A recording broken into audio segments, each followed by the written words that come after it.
Hello guys, today we will talk about how to fix or how to solve the problem of messages not receiving on Gmail.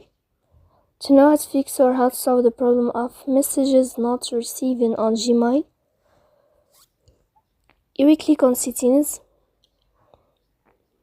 In this page you can click on apps, default apps, app settings. And above you can search about Gmail and you can click.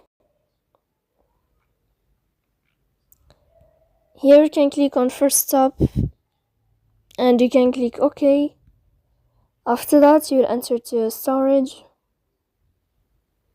Here you can click clear cache. In the end you can turn off your phone and you can turn on your phone again, so please don't forget to support us by like and subscribe. See you next time in another video and thank you for watching.